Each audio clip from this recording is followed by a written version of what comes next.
Flint. Flint was cool. Character-wise, I like the fact his training was at, what do they call that thing? Free running. And you saw it in the movie, which I thought was interesting. I haven't really seen that in a movie. I thought that was a unique take on him. You know, he's jumping over things and shooting them, and he's calling. I wish I'd see more of that. I wanted to see more of that. But to me, I didn't see anything really out of him. He was just... Yeah, he was there. The problem with him, I mean, that's just my complaint about Roadblock. Without Channing Tatum there, Flint and Roadblock are pretty much the same character. There's one-dimensional. There's really not much to them. You know what I mean? And that's why they had to go ahead and add Bruce Willis in there as the Bruce Willis didn't really do too much either. That goes under one of my negatives. Yeah. They made Bruce Willis like one of the guys. He's in the posters and all the promos. You see him and all that. And he has a little bit of testosterone. Yeah, come on. That's the problem. The problem is doesn't do much. He was there, I think, a total of like less than 10 minutes. Yeah, he really wasn't necessary. Yeah. I'm not saying I didn't like him in the movie. I'm not saying I didn't like his scenes. They were great. But he was really not necessary for the movie to move forward. You know? No. There's a lot of different things he could have done. And it's sort of a gimmick. And that's one of my problems with this movie is that it is very full of standard action gimmicks. If you went ahead and just cut all the scenes with Flint, would you have the same movie? Yeah. Yes. He didn't help any for the plot. He was just... I mean, they could have put anybody. Yeah, and you know what? About the only thing that you can have in there is the love story between Flint and Lady J. And remember in the original series that there was a bigger one. But you know what? And here you can't see it. Just to say to the movie, they kind of got things started. But it's like... that's kind of be... I gotta say, she was a shining star. Lady J did a good Lady job. J was great. She was great. You asked us about the female. Lady J gets a thumbs up for me. Yeah, she was great in the movie. Jinx could have been taken out and it wouldn't have made it. No, I like Jinx. Did Jinx say much in the movie? No. But I did think she was a role. She was okay. Look, it's more believable with Jinx there than Snake Eyes fighting all those ninjas. Okay, that's true. All right, wouldn't have worked as well without Jinx there. Okay. Here's a disservice. If you watch the first G.I. Joe movie, Jinx appears. Yes. In the pit. You know, they had but then again, we've already kind of thought that. They called her Jinx. But then again, come on, man. I told you, Shannon Tatum in this one was just a vehicle to introduce this one. Because if we're gonna say that, where's General Hawk? Well, there was always they never explained that. Yeah, they don't explain. I told you, they kind of did. And that's what Bruce Willis. You gotta understand, ladies and gentlemen, they don't really explain what happened to the other guys. They don't explain at all. Like, dude, I mean, was it Ripcord? Yeah, they don't explain he's never even in there. Yeah. Although I won't point that. One thing I loved was Snake Eyes. I like this new mask. Okay, I hated that mask thing, mouth thing on the first one. That was horrible. Yeah. I love the new mask on the second. It was closer to what it originally was. And the second, and then to add another point to that one, Cobra Commander is great. He looks great. Actually, the design is cool. Here's a couple of things I had. Snake Eyes, he looked awesome. But I was watching him and all that, and I kept thinking, is he wearing a Batman suit? Because he's wearing armor. He's got a cape. Yeah, I know, right? Yeah, actually, that didn't bother me at all. It kind of did. I was like, it's kind of like, he's like, somebody snuck into the Dark Knight set. Stole the bats. But don't bring up the Dark Knight. Okay, we won't enter into that. But you know what? This is what, here's one of the weird things. As I was watching Snake Eyes, I always thought, hey, is that the Stig from Top Gear? He's going to start racing around in the car, and you know, at one point he did. Yeah. That was the first G.I. Joe vehicle they showed. That I thought was great, and you were kind of right at the beginning where they're in the mountains, you see it cresting over there. The other one that I liked was the bike that Firefly was using. Oh, yeah. That basically just turned apart and just turned into awesome missiles. How awesome was it? All the bad guy vehicles had the Cobra label. That was. That's going to enter into one of my biggest. That's one of my biggest problems. We'll get to that. Come on. I like that they continued it with Storm Shadow. Yeah. I loved his intro. You know, you weren't like, oh, what happened here and all that.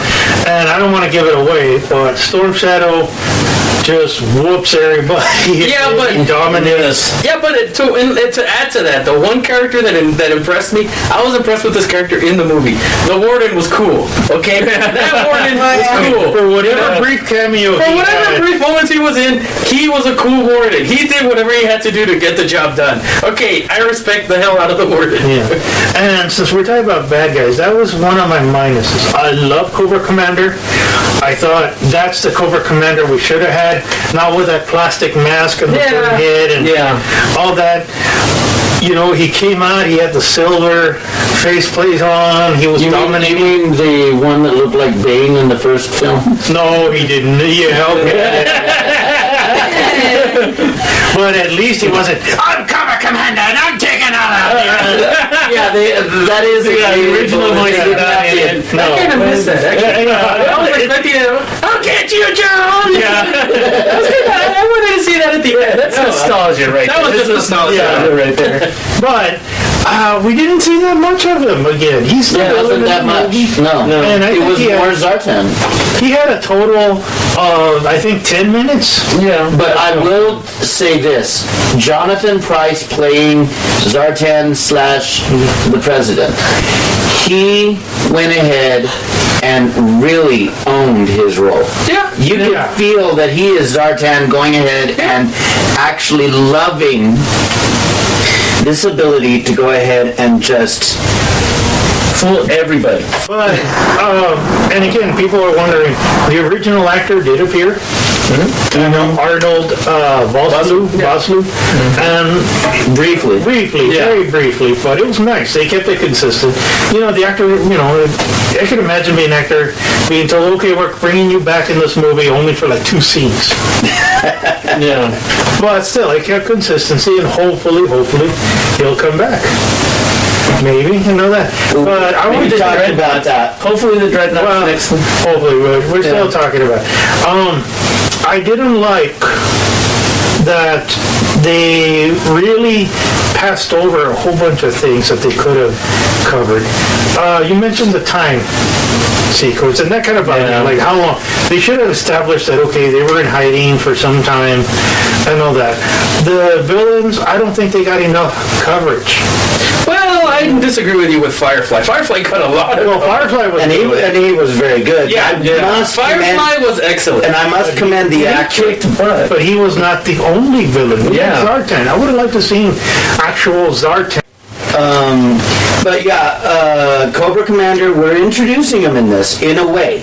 I think they're done with introducing him. I mean, and I everybody think called him. Well, it was his introduction to the world. Okay, we know who Cobra Commander is. The world doesn't know who Cobra Commander is. Okay, this is an introduction to the world, and it was a great introduction to the world. I mean, let me tell you that. Well, there's some flaws there, but it was a great. Okay, that's applause to me. And again, I'm not giving out spoilers in the movie, but especially the plotting. Clearly see Cobra as a world threat.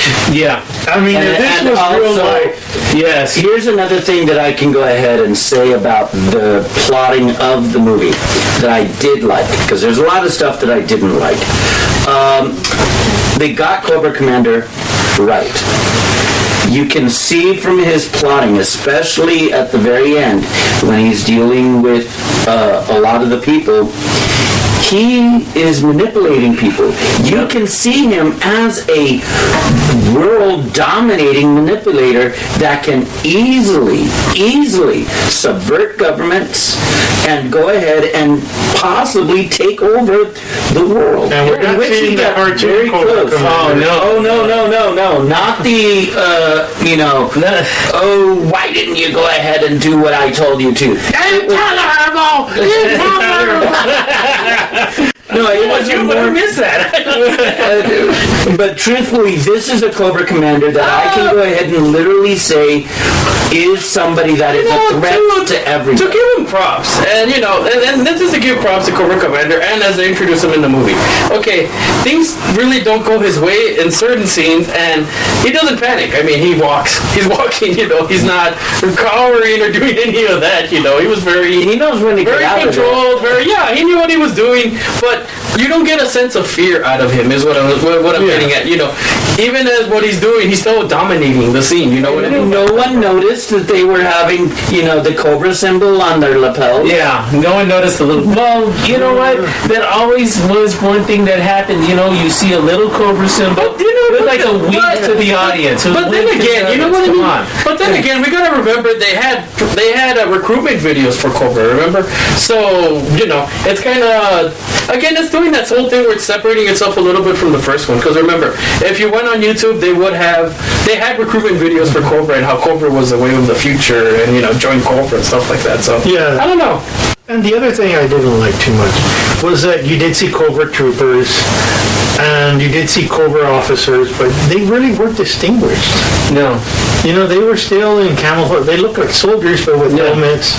And I'm thinking, I would have loved if they did something a little different to show them that these were Cobra troopers, like in blue camouflage Or the, with blue helmets. red uniforms. Remember, Cobra Commander, he had the soldiers, Or even classic, have the soldiers with the...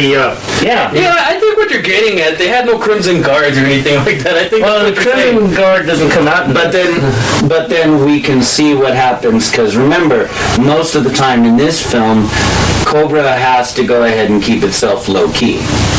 And it's in the next film, I would say, that they would go ahead and come out with their own uniforms, because they had to pretend to actually be a part of the United States government. Yeah, but I think now the whole, where the movie leaves off, the whole world knows Cobra. Everybody knows Cobra. So I need my weather dominator. I need my weather dominator. Well, you know what? Just to start off, and they hinted at say, to finish things off, I think this was way better, and there's definitely room for improvement, and by improvement I mean sequels. Go ahead and give it at least a B. A B. A B. Gino? Actually, I agree with him. I give it a B too. Really?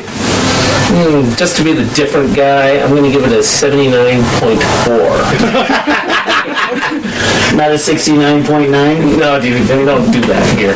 Well, we've discussed before our show about the first movie. I gave the movie a C minus. The original #1 a C minus. Oh yeah. I would agree with It that. wasn't that. Again, I didn't give it an F. I gave it a C minus. It passed, but it barely passed. Yeah, but it was worthy. It was worthy, and I'm glad that the movie studios and all that saw the potential. And for this one, I gotta agree. I give it a solid B. I will go It's ahead. almost a B plus. If they made a little things better, I would have given it a B plus. I would have got. I will say this: Hasbro needed this movie and needs this movie to succeed, because with the fiasco of last year's Battleship, Oh God! and believe me, they sank their Battleship big time. Okay, can I tell you why I gave it a 79.4? Last thought. All right. My last thought, you know what? The thing that really kind of irked me with the entire thing was the fact that everything sounded like Transformers. Yeah. You had it all the way in Battleship, and then you have it from Transformers, then you have it in here. And all the little fireflies, you all of a sudden hear it. I'm starting to get tired of the Transformer sounds. I mean, leave it in Transformers, leave this G.I. Joe, please separate your movies. Create some Hasbro, if you're listening to us, please go ahead and get a sound department that will go out there and create some new sound effects, because we're getting sick and tired of the Transformer sound effects on every single one of your movies. I like the direction this movie went in, from G.I. Joe to G.I. Retaliation. We had an improvement. I'm hoping, I don't know if this is going to happen, but I'm hoping that we have kind of the same thing, that Warner Bros. Is listening, and they do the same thing with Green Lantern. That Green Lantern was introduced, and that we have a sequel that, at least reaches a B, in my opinion. Okay. And that's